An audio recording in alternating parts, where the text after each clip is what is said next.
Assalamualaikum warahmatullahi wabarakatuh. Jadi di sini saya akan menjelaskan tentang sejarah dan perkembangan agama Zoroaster. Agama Zoroaster dikenal juga di dunia barat dengan nama Zoroastrianism karena nabinya dari agama ini adalah Zarathustra. Zarathustra lahir di sebelah utara tanah Iran, tepatnya di kota Azerbaijan. Tinggal seorang lelaki bernama Porushov Spitama dari suku Spitama bersama istrinya Duhdova yang cantik jelita yang ketika itu masih berusia 15 tahun. Istrinya yang belum dijamah suaminya itu melahirkan seseorang putra yang diberi nama Zarathustra. Pada saat kelahiran bayi itu, kepala kaum Majus di tanah Iran bernama Durosan mendadak gemetar ketakutan amat sangat dan beroleh firasat bahwa seorang bayi baru lahir ke dunia yang kelak akan menghancurkan agama Majusi beserta pemujaan berhala dan akan memusnahkan kaum Majus dari permukaan bumi. Banyak sekali teori yang mengemukakan tentang tahun-tahun kehidupannya. Di antaranya kemungkinan ia hidup pada tahun 660 sampai 583 sebelum Masehi. Tapi tidak ada yang menjamin bahwa kisaran tahun ini adalah tahun yang tepat. Dilihat dari perkiraan tahun tersebut, tampaknya agama Zoroaster ini merupakan salah satu agama wahyu yang tertua yang masih hidup sampai sekarang. Agama ini pernah menjadi agama negara bagi 3 kerajaan besar di Iran yang hidup dan berkembang hampir berkesinambungan sejak abad ke-6 sebelum Masehi sampai abad ke-7 Masehi. Serta banyak menguasai daerah timur dekat dan tengah. Di wilayah Indo-Iran, anak yang berumur sekitar 7 tahun sudah mulai memperoleh pelajaran keagamaan kependetaan secara lisan karena belum ada pengetahuan tersebut menyangkut tentang cara beribadah, ajaran-ajaran pokok agama, hafalan-hafalan doa, dan pujian-pujian bagi Tuhan. Sewaktu masih kecil diceritakan ia sangat cerdas dan tangkas bicara sehingga teman-temannya sangat segan kepadanya. Orang Iran berpendapat bahwa kematangan atau kedewasaan seorang itu tercapai pada usia 15 tahun. Dan pada sekitar usia itu pula si Zarathustra ini mulai menjadi pendeta. Menjelang umur 20 tahun ia gemar menggembara kesana kemari karena serta memberi bantuan kepada orang yang melarat dan kesusahan. Dan pada usia 20 tahun ia dikawinkan oleh ibunya dengan seorang gadis yang bernama Hafifi. Pada usia 30 tahun Zarathustra menerima wahyu yang pertama. Diceritakan bahwa suatu ketika ia sedang berada di suatu perkumpulan untuk merayakan musim semi. Ia pergi saat fajar ke sungai untuk mengambil air bagi keperluan upacara hauma. Ia menyeberang ke tengah sungai untuk mengambil air dan aliran yang ada di tengah. Ketika hendak mengambil ke pinggir, dia menemukan dirinya dalam keadaan kesucian ibadat atau ritual. Muncul dari unsur yang murni, air dalam kesegaran fajar musim semi. Ia melihat bayang-bayang. Di tepian sungai itu dia melihat suatu zat yang berkilauan yang menyebut diri sebagai Fohu Manah atau itikat baik, yang kemudian membawanya kepada Tuhan, yaitu Tuhan Ahura Mazda serta 5 bentuk badan yang bersinar. Di hadapan mereka Zarathustra tidak melihat bayangannya karena mereka memancarkan cahaya yang terang benderang. Dan saat itulah ia menerima wahyu. Agama yang diajarkan oleh Zarathustra telah dikenal sebagai agama Zoroaster yang kita lagi bahas sekarang. Tapi sungguhnya nama yang diberikan sendiri adalah agama Mazdayasna, kebaktian kepada Mazda, yakni Tuhan Maha Segala yang Maha Esa, sejati dan Maha Mengetahui. Setelah ia menerima wahyu pertamanya, 10 tahun pertama ia melakukan penyebaran agamanya di kota kelahirannya yaitu Iran Utara. Tapi dalam masa tersebut hanya seorang saja yang beriman di kota kelahirannya tersebut. Orang itu tidak lain adalah saudara sepupunya sendiri, yaitu Mai Dyoimanha. Ia mengajarkan tentang kodrat Maha Tunggal yang bijaksana, yang tak dapat disaksikan dan dilihat dan diraba. Dan hal tersebut direspon dengan ejekan dan penghinaan. Ia banyak bersabar dan terus mempercayai janji dari Ahura Mazda, hingga pada akhirnya ia memanjat pohon dan kemudian keluar, meninggalkan tanah kelahirannya dan mengembara ke timur, mula-mula ke Seista dan selanjutnya ke Baktria yang diperintah oleh seorang raja bijaksana. Pada tahun 641 Masehi, yaitu pada masa pemerintahan Khosrow Yazid III 634 sampai 641 Masehi, kekuasaan Sassanids di tanah Iran ditumbangkan oleh kekuasaan Islam, yakni pada masa pemerintahan Khalifah Umar bin Khattab. Dan itulah perkembangan terakhir dari dari agama Zarathustra atau Zoroaster sepanjang sejarahnya semenjak 12 abad lamanya. Lantas terdesak oleh pengaruh agama Islam di tanah Iran. Sesudah ditaklukkannya Arab di sekitar abad ke-7 Masehi, sebagian besar penduduk Persia lambat laun memeluk agama Islam dalam berbagai hal dengan kekerasan, walau pada prinsipnya kaum muslim punya sikap toleran pada agama apapun gitu, semua agama lah. Sekitar abad ke-10, sebagian sisa penganut agama Zoroaster lari dari Iran ke Hormuz, sebuah pulau di Teluk Persia. Dari sana mereka atau turunannya pergi ke India, tempat mereka macam koloni. Orang Hindu menyebut mereka Parses karena asal tinggal di dekat kota Bombay, tempat mereka membentuk suatu kelompok kehidupan masyarakat yang makmur. Zoroastrianisme tak pernah melenyap seluruhnya di Iran. Hanya sekitar 20.000 pengikut masih ada di negeri itu. Sekian dari saya. Ada beberapa aliran di dalam agama Zoroaster. Yang pertama, aliran Manu. Di dalam aliran Manu ini ada beberapa ajaran. Yang pertama, ajaran tentang baik dan buruk. Menurut ajaran Manu ini bahwa segala kehidupan ini adalah kebaikan. Dan yang kedua, ada ajaran anjuran menghentikan perkawinan. Selain itu, menurut mereka pertempuran antara kebenaran dan kejelekan akan terus berlangsung selama manusia terus berkembang. Oleh karena itu, menurut mereka agar semua kejahatan dan kejelekan cepat berakhir, maka manusia harus menghentikan perkembangbiakan. Dengan kata lain, tidak menikah agar tidak memiliki keturunan. Yang ketiga ada zuhud. Menurut ajaran ini pula, manusia harus menjauhi segala kesenangan dunia, termasuk melarang menikah, menyembelih binatang, dan makan daging. Yang keempat, ada ibadat.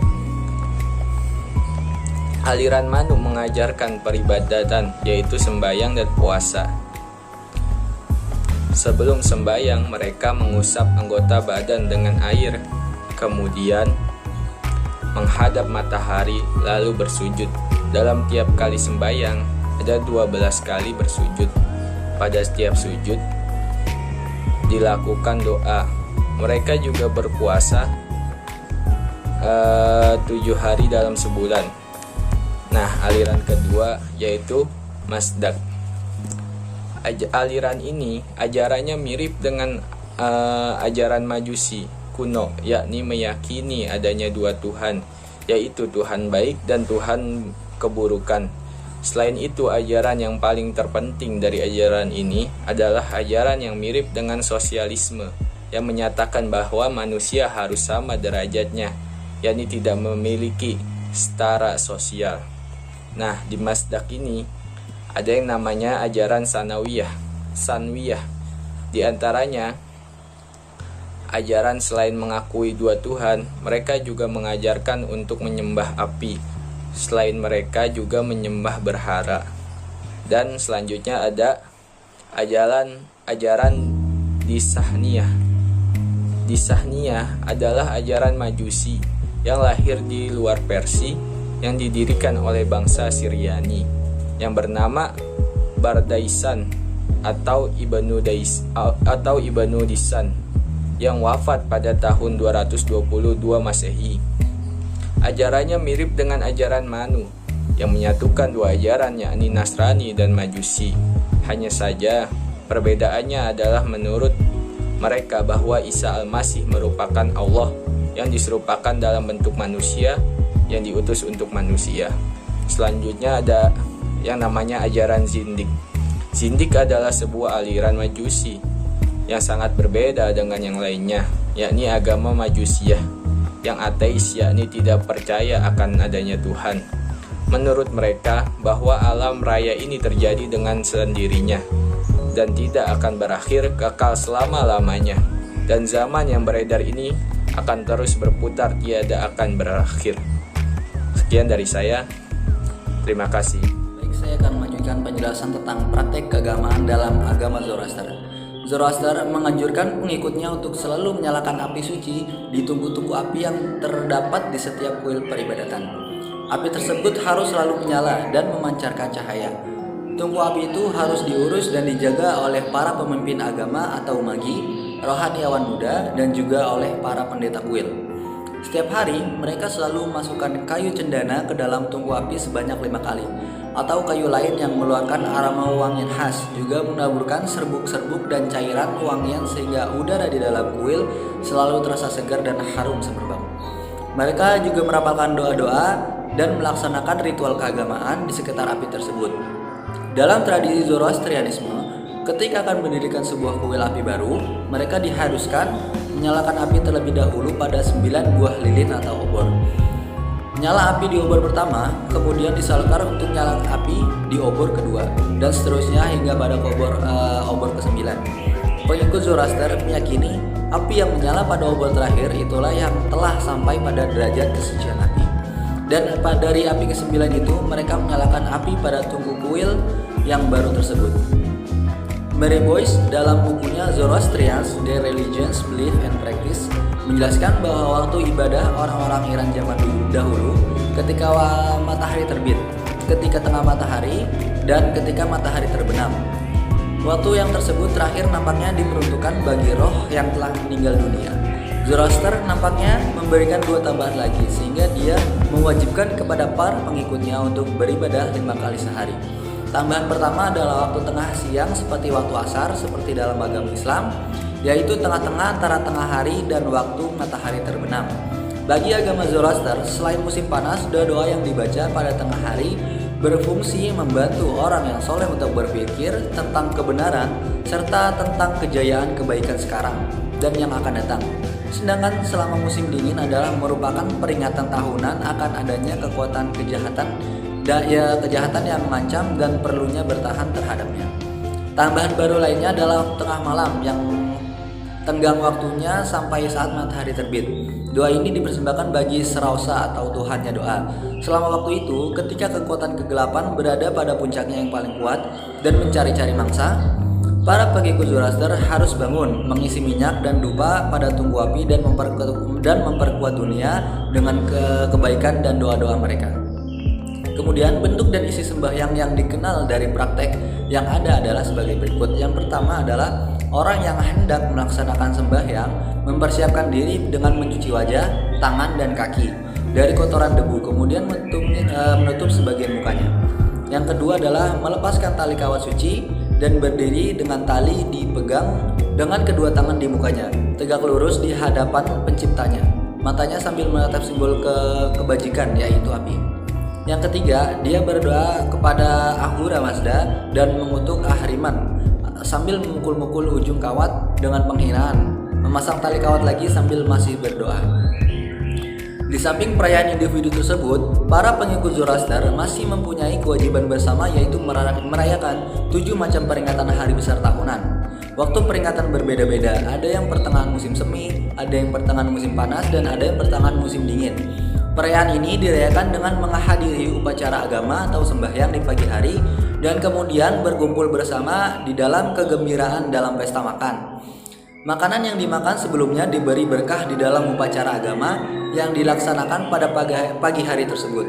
Orang-orang kaya saling bertemu di dalam kesempatan ini yang merupakan waktu iktikat baik umum. Perselisihan didamaikan dan persahabatan diperbarui dan diperkuat. Upacara-upacara khusus bagi kelahiran atau masa penandaan, perkawinan, dan kematian juga diajarkan dalam agama Zoroaster. Ada berbagai macam upacara keagamaan. Yang pertama adalah upacara penandaan atau nabjot, atau secara harfiah berarti kelahiran baru. Dalam perayaan ketika seorang anak diterima masuk ke dalam agama Majusi atau Zoroaster, selanjutnya dia diberikan simbolisasi keimanan, baju atau sudri, dan korset atau pusti. Upacara ini berlangsung pada saat usia 7 dan 14 tahun. Setelah pemberian ini, setiap penganut Zoroaster, baik lelaki maupun wanita, makainya siang dan malam, dan ini menjadi baju yang dikenakan ketika akhir hayatnya. Kemudian upacara yang kedua itu berkaitan dengan perkawinan. Ini kewajiban yang mengikat pengikut Majusi untuk kawin dan membesarkan anak.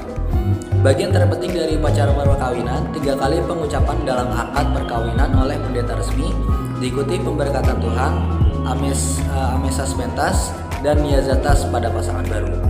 Kemudian upacara yang ketiga itu adalah upacara kematian. Perbedaan yang mencolok dari upacara agama Zoroaster ini berkenaan dengan kematian.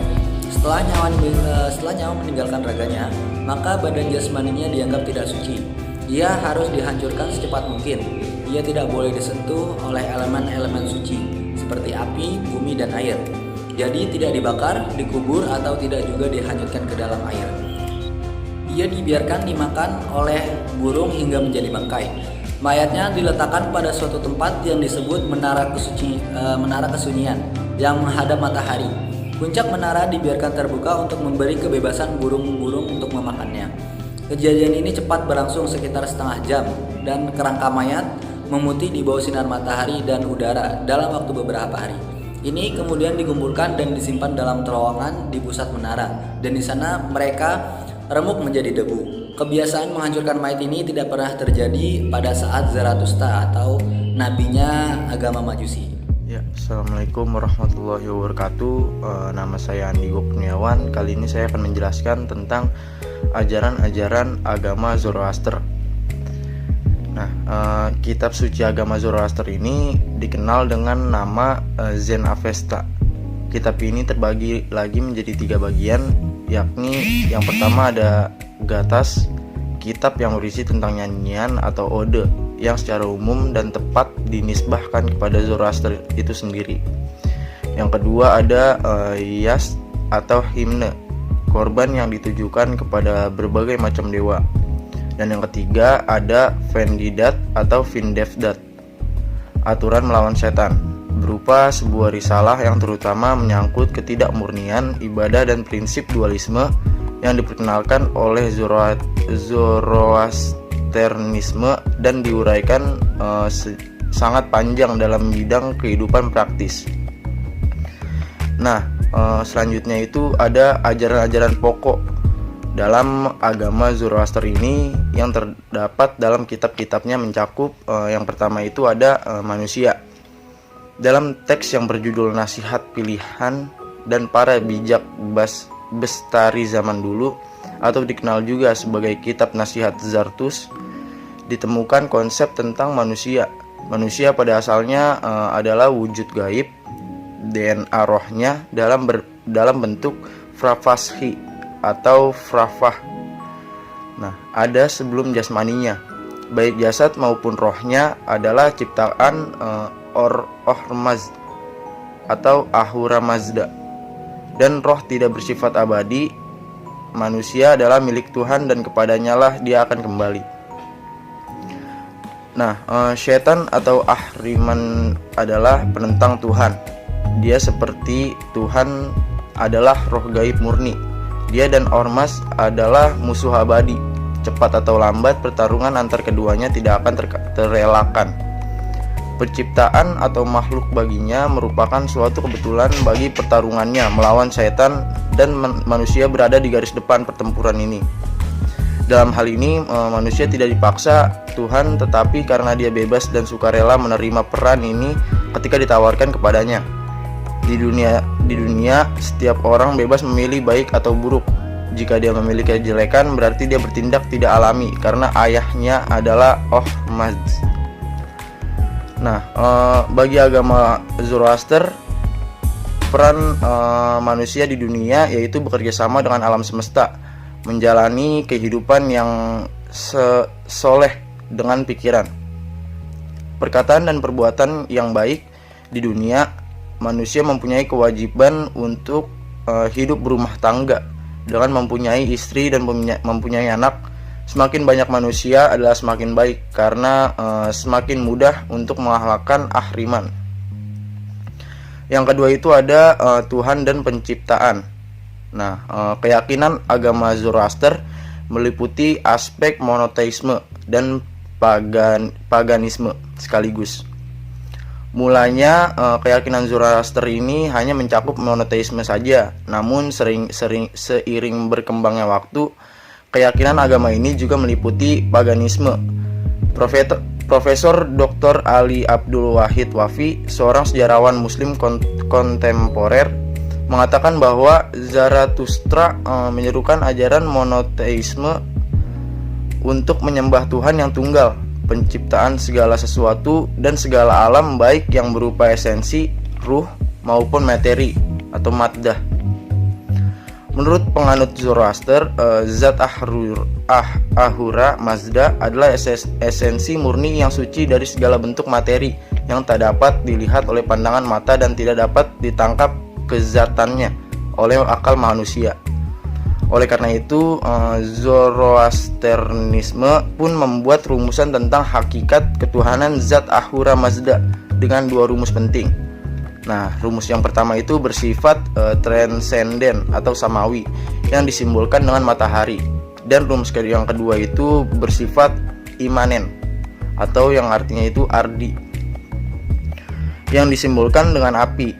Keduanya adalah unsur yang memancarkan cahaya, menerangi semesta suci, serta tidak dapat terkontaminasi oleh hal-hal yang buruk dan segala bentuk kerusakan. Kepada cahayalah kehidupan semesta raya ini bergantung. Sifat inilah yang paling mendekati untuk digambarkan oleh akal manusia akan sifat penciptanya. Nah, yang selanjutnya itu ada etika. Sebagian besar ajaran agama Zoroaster adalah menyangkut masalah etika.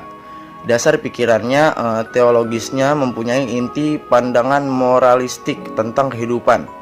Kenyataan kehidupan yang utama dan tidak bisa dihindari adalah kejelekan. Baik adalah baik dan jelek adalah jelek. Menolak adanya prinsip dan kejelekan yang terpisah sama dengan mempertalikan atau menghubungkan kejelekan pada Tuhan. Ini tidak mungkin. Oleh karena itu, kejelekan tentu merupakan sesuatu yang berdiri sendiri yang secara terpisah. Moralitas Zoroaster diungkap dalam 3 kata, yaitu yang pertama ada humat, yang kedua ada huklit, yang ketiga ada hufars, yang artinya pikiran baik, perkataan baik, dan perbuatan baik. Yang utama dari ketiga hal itu adalah perbuatan baik. Nah, inti dari ajaran Adurbat bin Mahraspan adalah hidup dengan baik dan menjadi orang yang berguna. Berilah perhatian kepada sesama, laksanakanlah kewajiban-kewajiban agama, garaplah tanah, hiduplah berkeluarga, dan didiklah anak-anak sehingga menjadi terpelajar. Ingatlah bahwa hidup di dunia ini adalah sebuah pendahuluan bagi hidup di hari nanti atau akhirat, dan roh yang akan meninggal akan menjawab pertanyaan-pertanyaan tentang perbuatan-perbuatan yang dikerjakannya di dunia.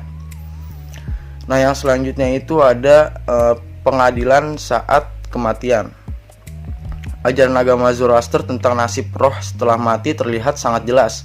Konsep kitab Avesta memberikan dasar ajaran ini, dan teks ini telah disalin dengan sedikit bervariasi dalam kitab-kitab Pahlavi. Setiap roh manusia setelah kehidupan di dunia ini akan bergentayangan selama 3 hari di dekat jasad yang sudah menjadi mayat. Pada hari keempat, roh menghadapi pengadilan di atas jembatan pembalasan, jembatan yang dijaga oleh Dewa Rasu yang bertindak sebagai hakim yang secara sangat adil menimbang perbuatan baik dan buruk manusia. Jika perbuatan baiknya lebih berat, roh tersebut diizinkan memasukkannya ke dalam surga. Tetapi jika perbuatan buruknya lebih besar, roh tersebut ditarik dan dimasukkan ke dalam neraka. Neraka dalam agama Zoroaster itu bukan merupakan tempat penyiksaan abadi. Neraka hanya bersifat sementara dan merupakan tempat penyucian dari noda-noda dosa.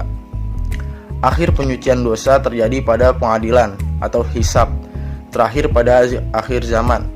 Di sini jelas tergambar bahwa roh harus menghadapi 2 kali pengadilan. Pengadilan pada saat kematian dan pengadilan umum pada hari kiamat ketika jasad manusia dibangkitkan kembali dan disatukan lagi dengan rohnya. Di dalam agama Zoroaster, ini pengadilan umum diikuti dengan penyucian akhir dari noda-noda dosa sehingga semua menjadi suci tanpa dosa, tidak ada siksaan abadi, dan akhirnya semua manusia masuk surga. Nah, yang terakhir ini ada hari kebangkitan. Sebagaimana dapat dipahami dari uraian yang telah saya jelaskan sebelumnya, pengadilan roh pada saat kematian hanyalah merupakan suatu pendahuluan bagi pengadilan akhir hari kiamat, penghitungan terakhir. Menurut agama Zoroaster juga hanya berupa 3 hari penyucian di dalam logam yang meleleh, dan setelah itu roh-roh terkutuk bangkit dari neraka, dan seluruh umat manusia tanpa kecuali berkumpul dalam surga, tempat mereka semua akan memuji Tuhan selamanya.